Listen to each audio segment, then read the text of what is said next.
This week's Old Testament reading from the 40th chapter of Isaiah is the first part of what's usually called the second Isaiah, and it comes in the period at the end of the Jewish exile in Babylon. It offers words of hope, anticipating the people's return to their homeland, and sometimes is called the Book of Comfort. For 500 years, the people of Judah had lived in exile, and after the horror of the Babylonian war defeat and capture, the prophet Jeremiah had told them to make a life for themselves in their new surroundings, which they'd done, but it wasn't home. And having done what God had asked them to, they now feel abandoned, disregarded, alone in the world. This section orbits around verse 27. A new prophet has arisen who is telling the people of Judah to lift up their eyes and look. Something extraordinary is about to happen. God is coming to deliver them and set them off on a journey home. But how can this be?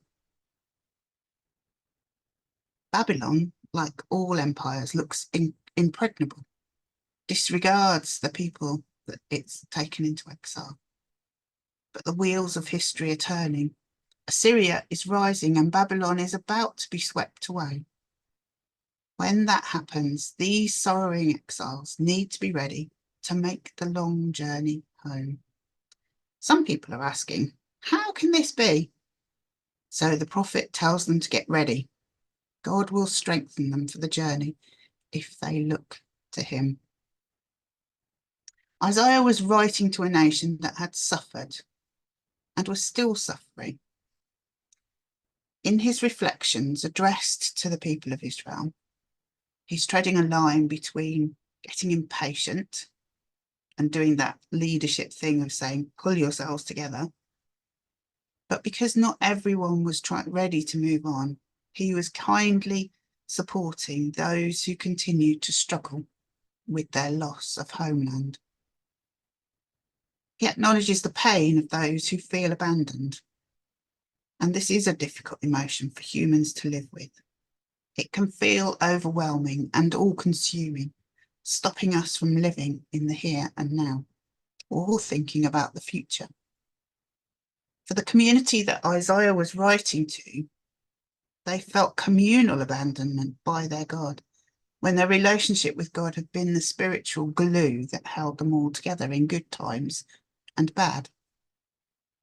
So Isaiah reiterates both the greatness of God, his power and universality, alongside his care for individual people.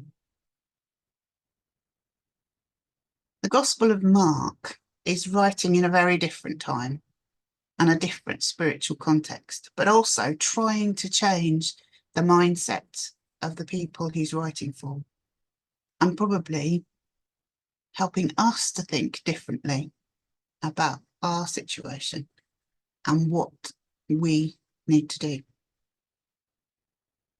At the time of the writing of Mark's Gospel, there had been no prophets in Israel for 500 years, so that the scribes and Pharisees had become the dominant spiritual voices, giving their interpretation of the laws of Moses.